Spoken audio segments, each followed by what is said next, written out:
આવી જાય ત્યારે આપણને મનમાં આવો વિચાર આવે કે લોકોના કરોડો રૂપિયા આપણા ઉપર થઈ ગયા.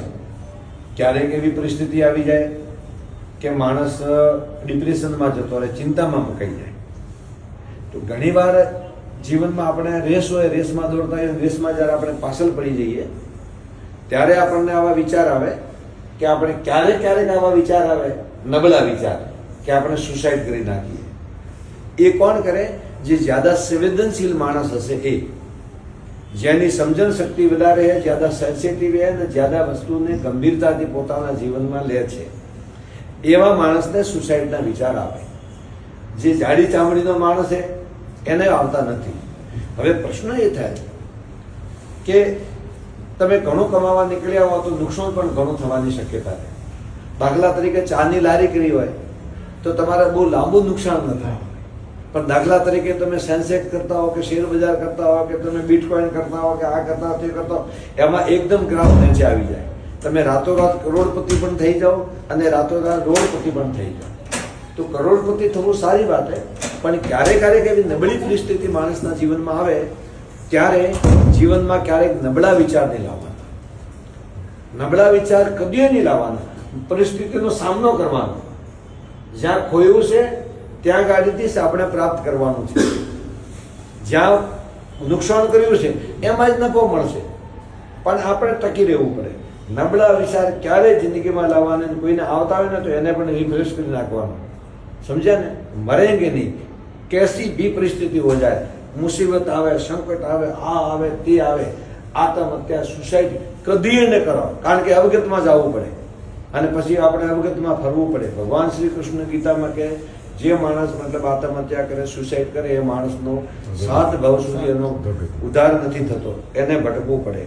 હું આપને કહું, જીવનમાં ગમે તેવી પરિસ્થિતિ આવશે, દરેકના માણસમાં આવે, દરેકના જીવનમાં આવે. સુખ આવે, દુઃખ આવે, નફો આવે, નુકસાન આવે. ક્યારેક પારિવારિક કલહ હોય તો કોઈ સારા માણસને જઈને, ગુરુ પાસે જઈને પોતાના મનના ભાવ પ્રકટ કરવાના, અથવા કોઈ ગામમાં સારો બુદ્ધિશાળી માણસ હોય, સમજુ માણસ હોય, એને જઈને વાત કરો તો તમને સમાધાન આપે. અને તમારા મનમાં, અમે ઘણા જણા લોકોને જોયા છે કે તમારા મનમાં ઘણી બધી વાતો તમે છુપાવતા હો છો, ઘણી બધી વાતો તમે નથી કરતા, મિત્રને નથી કરતા. તમારા જીવનમાં એક એવો મિત્ર હોવો જોઈએ કે જેને તમે બધી વાત કરી શકો.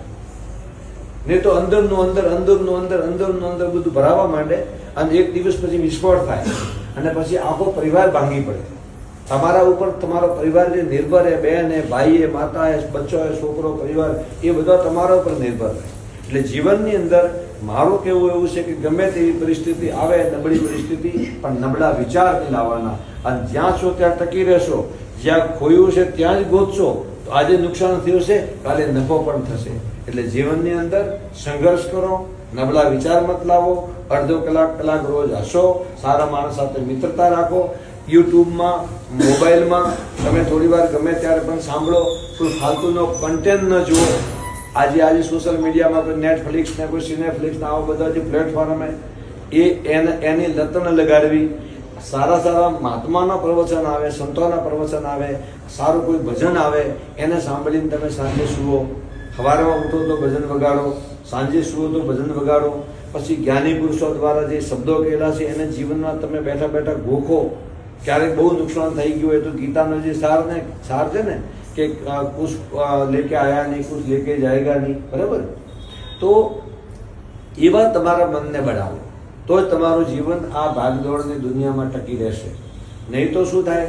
તમે ધીમે દિગ્ભ્રમિત થઈ જાઓ, દિશાભ્રમિત થઈ જાઓ અને પછી એક દિવસ આપણને નબળા વિચારો આવે. એટલે સત્સંગ કરવી રોજે કોઈ. અને આજકાલ તો મોબાઈલની અંદર સારા મહાપુરુષોના, સારા સંતોના કોઈ સારો શાસ્ત્ર વાંચવો હોય તો પહેલાં તો દુકાને ખરીદવા જવું પડતું. આજે તો ગીતા હે, રામાયણ હે, ભાગવત હે, કોઈ પણ એવું શાસ્ત્ર તમને ગમે ત્યાં ઓનલાઈન તમે ખોલો તો તમને વાંચવા મળે, બરાબર? અષ્ટાવક્ર ગીતા ખોલો, તમે ખુશ થઈ જાઓ. અષ્ટાવક્ર ગીતા વાંચો એટલે તમારું મન ગદગદ થઈ જાય. આખું સારું શાસ્ત્ર, ઠીક છે? તો એનાથી તમારું મન મજબૂત બનશે. જે રીતે આપણે ભોજનનો ખોરાક લઈએ, પેટ માટે ખોરાક લઈએ, એ માટે આપણે પ્રોટીન લઈએ, મિનરલ લઈએ, ફેટ લઈએ, આના માટે. એ રીતે જે મગજનો જે ખોરાક છે એ સત્સંગ છે. એટલે સત્સંગથી તમે નિરંતર જોડાયેલા રહો.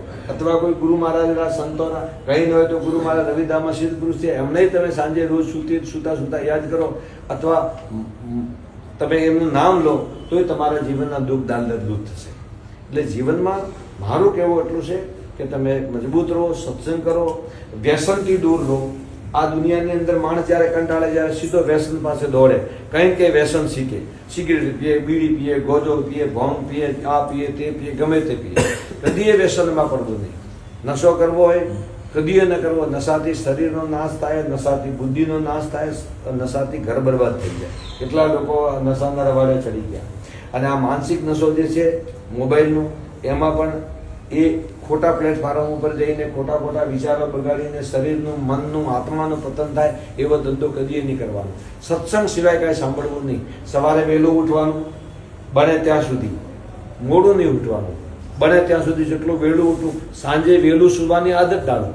સાંજે તમે હુતા 1 વાગે, 12 વાગે, 1:30 વાગે, 2 વાગ્યા સુધી તમે મોબાઈલ જુઓ. પછી સવારમાં તમારા ઉઠાય ને તમે ટાઈમસર ધંધે ન જાઓ. ઠીક છે, આખો ધંધો તમારું જીવન ભાંગી પડે. જલ્દી સુવો, જલ્દી ઉઠો. નિરોગી રહેવું હોય તો જલ્દી સુવો અને જલ્દી ઉઠો. નિરોગી રહેવું હોય તો સત્સંગ સાંભળો, સારો ખોરાક લ્યો, શુદ્ધ ખોરાક લ્યો અને સારા માણસોથી મિત્રતા રાખો. અને ગમે તે આપણે મનની કંઈ ફરિયાદ કે મનની તકલીફ કોઈ આપણાની હોય તો બેસીને એને દૂર કરો. બરાબર? સત્ય બોલો અને ધર્મની સાથે રહો. ધર્મથી તમે છેટા રહેશો, તમે ભ્રમિત થઈ જશો. તમે જો આ મોટા પૈસાવાળા લોકો બોલિવૂડમાં છે, મોટા લોકો અબજોપતિ ખરબોપતિ લોકો દુનિયામાં બધા બહુ છે, એમને ધર્મનો કોઈ નોલેજ જ નહીં. આજ વેસ્ટર્ન કલ્ચરમાં અમેરિકા એ લોકો ભારતમાં ધર્મ પ્રાપ્ત કરવા માટે આવે, અને આપણે આપણા દેશમાં પણ ધર્મ હોવા છતાંય આપણે બીજી એમના વેસ્ટર્ન કલ્ચરના આપણે રવાડે ચડી ગયા, ફેશન ને વ્યસનને.